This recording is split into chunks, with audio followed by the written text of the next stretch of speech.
There can be no victory. The darkness always returns. Hello there and welcome to another video from Couch Coop. I hope you are all doing well. It's a day late, it's my top 5 Halloween games for 2020 and I have done a Halloween video before, so you won't see stuff like Resident Evil 7 on here or Outlast, Outcast, Amnesia, you know what I'm talking about. This is a list by Coop, so it's just going to be horror, death and gore. I find gore and Halloween go hand in hand. I don't know, call me a freak. What?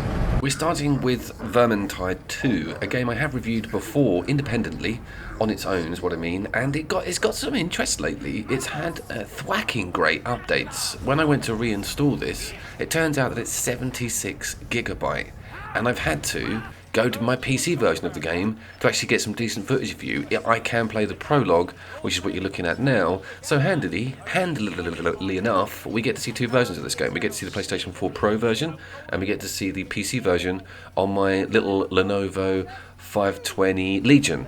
I'll let you know when the PC stuff kicks in, but this game is hectic, scary, and full of atmosphere.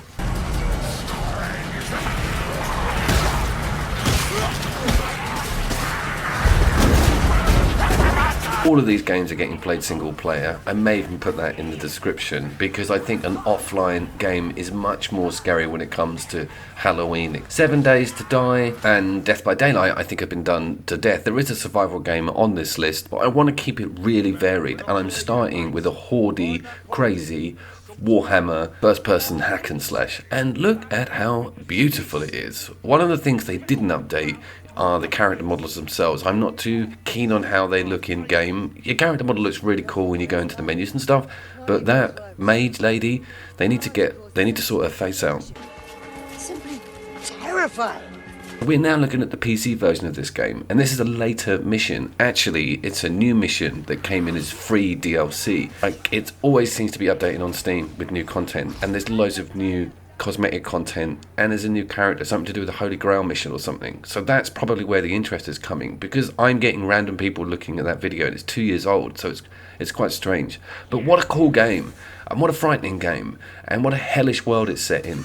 Skaven, chaos, blood, swords, sorcery, some really awesome characters and story as well. I really love the narrator, and I love the voice of the Crusader and the dwarf guy and the Scottish mage. It's just really good. There's loads of funny quibs going on all the time, and the AI is not bad at all. I've spoken about this before. They totally handle it. They don't shoot you in the back, and they are really handy.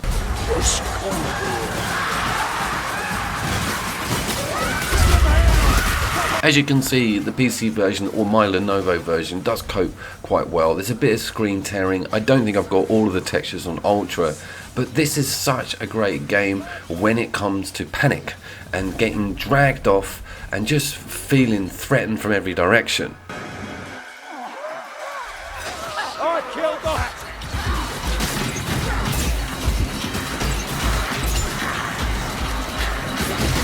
So, Vermintide 2, available on the PlayStation 4 physical for around about 35 quid, not full price, and I think also is currently undergoing a massive discount on Steam. I just googled this and I think Steam are doing it for like £5. Blimey, go for that. Even if you're not interested in the DLC that comes with it, but base game is enough. Loads of content on base game. Varied weapon and character and enemy types and level type. Definitely one for the Halloween weekend, even though we've missed it.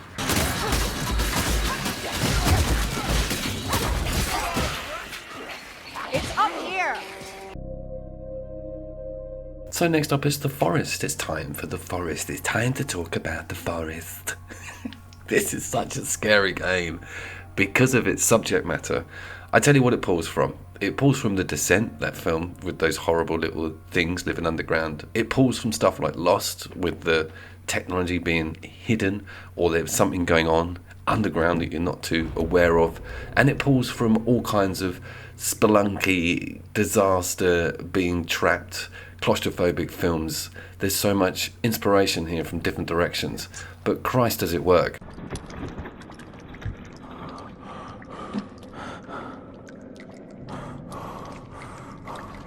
Even like the Cannibal Holocaust vibes with the way that the enemies look and the way that they behave. We'll go into that in a second, because I think that's half of the charm of this game, is how well done the AI programming is. It's not a very expensive game, and it is a survival horror game. So just a survival game. The horror just comes as a bonus. The horror, like that case. Whoops. The poltergeists in the village. Anyway, Coop, can you explain what this is? So you've been in a plane crash, you've got a son, it's not Bioshock, but you come to this island that's inhabited already by these weird cavemen / cannibals, and you've got to just make your way by getting wood, creating a heart, setting up traps. Like, the madness that you can create in this game, like the size of your base that you can get is colossal. But it's the front end, it's the beginning that I like, the introduction to the island and just how scary everything is.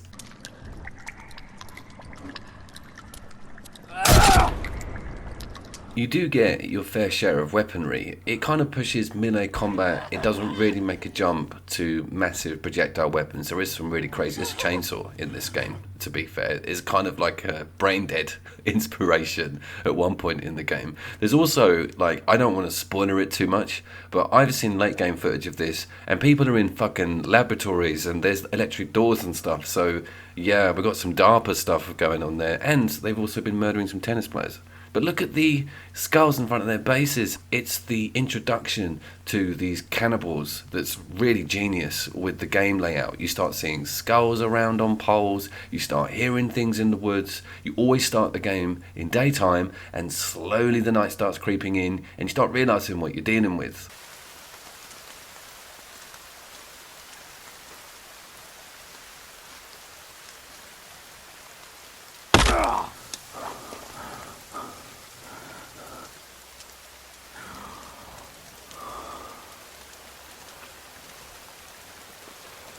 They come in the form of naked, screaming, blood-drenched and dirt-ridden psycho midgets. Can't even say midgets anymore. I read The Beach before it became a film. I'm a big fan of Garland and his work, especially his literal work. But what came of The Beach, and also Far Cry 3, was that if you're pushed enough, you can yourself become even more frightening than the things you're fighting. And there's a certain aspect of that in this game.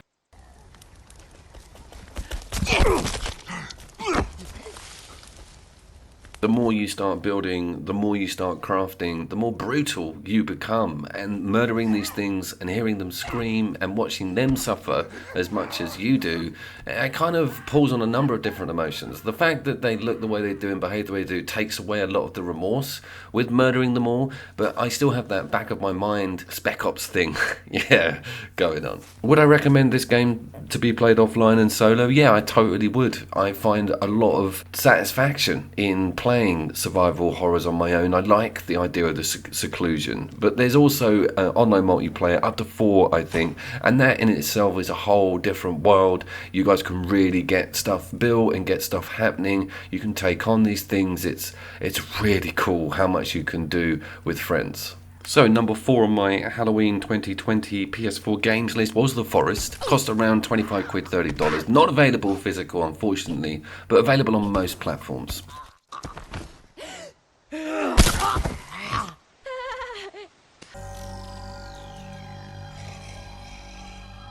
What? You what? Zombie Army, Zombie Island, Zombie Love Island, Zombie Army 4. It's not scary. It's a bunch of like rubbery Nazis walking around. And trust me. This game is frightening and harrowing as hell. Not only are you met with absolute hordes of Nazi zombies, there's only you and a little Chinese lady between the end of the world and the apocalypse. I mean, it's classic horror. You've got the blood, you've got the slow-moving zombies, you've got the mist and said zombies coming out of, you've got the slow-mo specials, you've got the crazy environments, you've got the Second World War. This game gives everything in the right place. I absolutely love it, as you all well know. It has been reviewed by me standalone. I'll put the link in the description. But for Halloween and for cool PlayStation games, you can't do much better than this. Lots of inspirations on the locations, lots of inspirations on the weaponry, what the zombies are wearing, how they work with rank. You get zombie master Nazi officers who can spawn in stuff. There's loads of depth, there's loads of lore. The campaign is actually very good as well. So Zombie Army 4 is just a no-brainer when it comes to Halloween. I really think it's incredible as a single-player game. I only work in the Horde mode. It's completely standalone. You don't have to go anywhere near anything else. And of course, it's got full online multiplayer. I was actually thinking the other day about this and split screen and the next gen systems. I think that they will hopefully throw a bit of CPU at making games like this split screen. One of the reasons we can't do it is because of the amount of graphical horsepower needed to run 2 games simultaneously off the same machine. Alright, you with me? Borderlands 3 managed it, God only knows, but something like this with split screen would just be invaluable.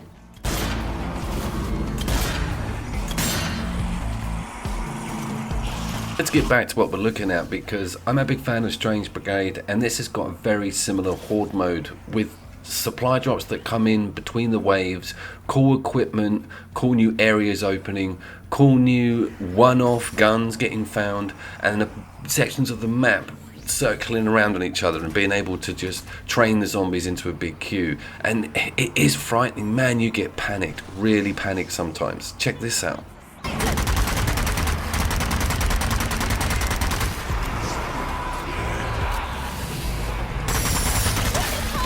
With the weapon variety and sometimes the fact that you're forced to use a loadout that you would never normally touch in the campaign, you really do get loads of satisfaction out of how the specials work. You'll get to try out different pistols and specials that really force you into new gameplay modes and methods. It's great, and I've always been a big fan of horde modes, but this one is particularly strong, guys. You need to be aware of that. It is really worth a visit. World War Z and Left 4 Dead 2 kind of have to take a back seat when I'm playing this game. I know, that's a big one, right?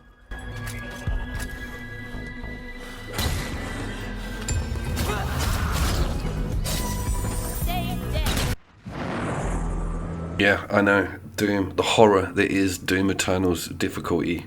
Its macabreness and its relentless, punishing, screaming anger in your face as you're trying to shotgun your way out of a corner of flesh. An incredible game.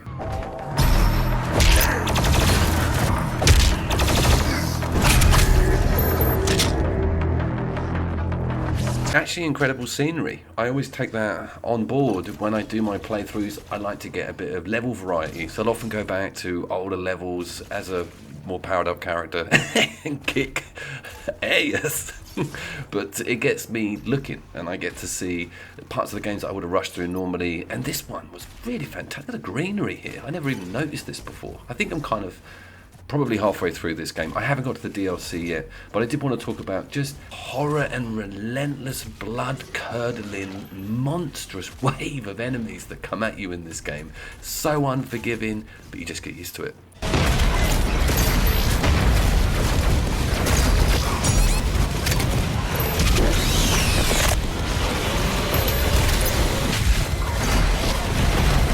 This is enjoyment for me. I know, this is enjoyment. This is what I do. I find this relaxing. Can you believe that? A lot of people, especially my friends and family, are just like, how on earth can you find any inner peace in watching this material in front of your face 24/7?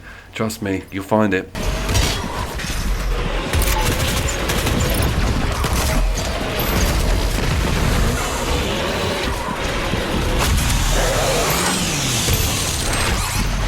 I wanted to talk about what it's doing to me. I wanted to talk about what it's doing to me. And it's got this little breadcrumb system with an enemy that it's introducing to me, right? It's getting more and more intense. I'm getting these bigger cutscenes the closer I'm getting to this new dude, right? Who we've seen before. I think he's from Doom 3. Don't quote me, fanboys.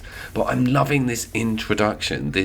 Each stage they're like, right, we're putting a new bit on him now, and he's gonna be ready for you soon, and he's my finest work, all this cheesy stuff. I love that shit. I love the build up, and it was an incredible build and an incredible fight. It was really good to see a classic Doom monster given this lovely makeover and introduction. Enjoy what is undoubtedly my finest work.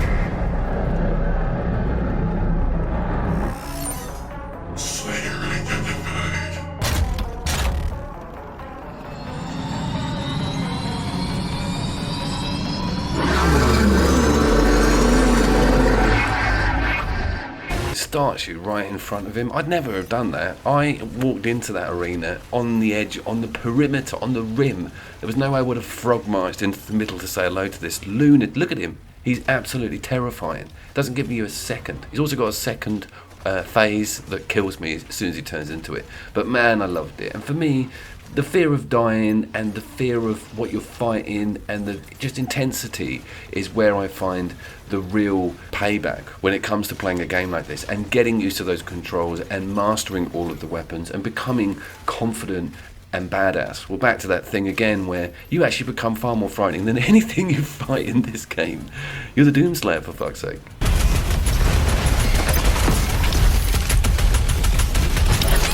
Available all platforms, full price still. Not the Switch yet for Eternal. Crikey, that will be amazing if that does happen. But the original 2016 is available on the Switch, so worth a look, guys, if you've never seen it before. Doom Eternal. I expected more from the great Slayer.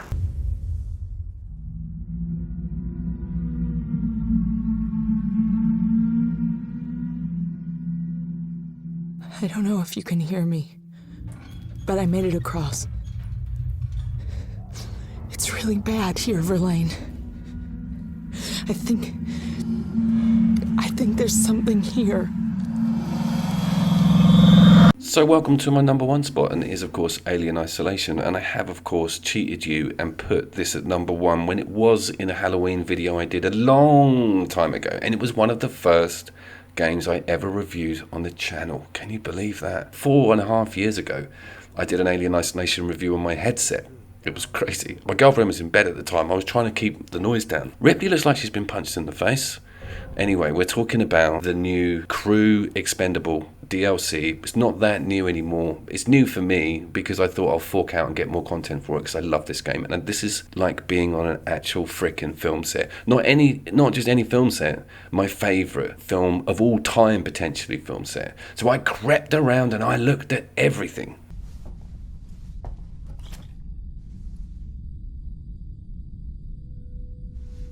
When I say everything, I even lined up certain corridors with certain scenes in the film. I had a whale of a time with this. I was working out how everything was shot. This is the medical location where John Hurt was on the stretcher, and they're all looking in through this window. Ripley gets slapped, and of course Dallas runs out and goes down that actual ladder. Awesome stuff, man. I'm really looking forward to when they do this for Apocalypse Now. Spoke to Mother, and she's picked up a distress call, a repeating acoustical beacon from a nearby planetoid. That leads me on to the in-game environments, and quite a funny story.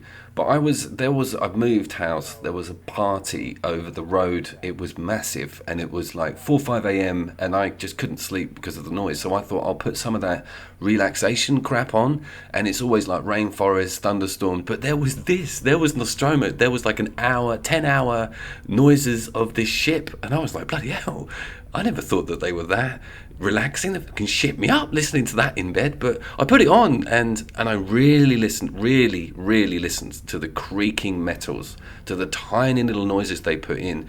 It's genius and it's high production. Absolutely amazing.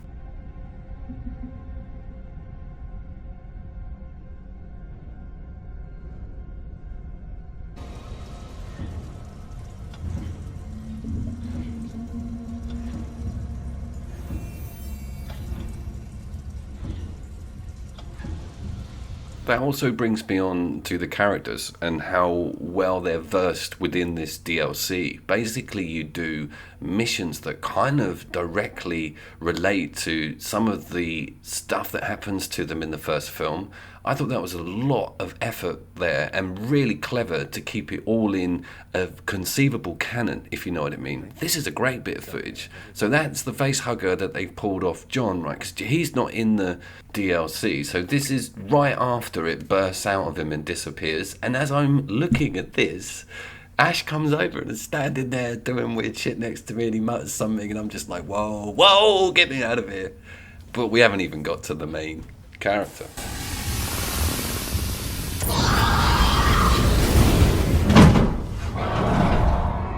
And I think that's why I haven't put Outlast 2 or the Amnesia collection on here, because when it comes to stealth mechanics and creepy horror vibes and getting jump scared or chased down, I think Alien Isolation's just head and shoulders above all of its competitors. The AI programming of the alien itself just went down in history, didn't it, as a brilliant piece of coding. Now look at this section. They put fans, and it's in this room, right? You can hear it. They put fans above, it looks like it's moving, but I can't see where it is. They play with light, they mimic its movements with the aesthetics of the spacecraft itself, and it uses the shadows. It's so good.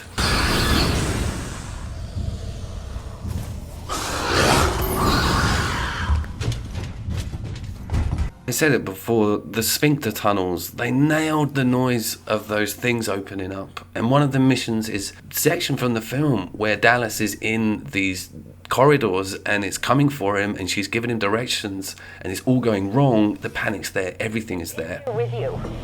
I need more than that. Right around there. You're gonna have to be careful.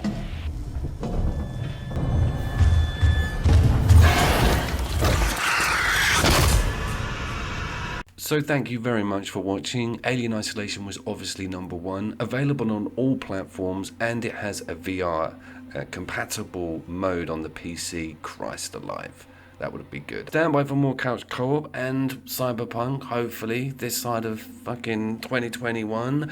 See you there!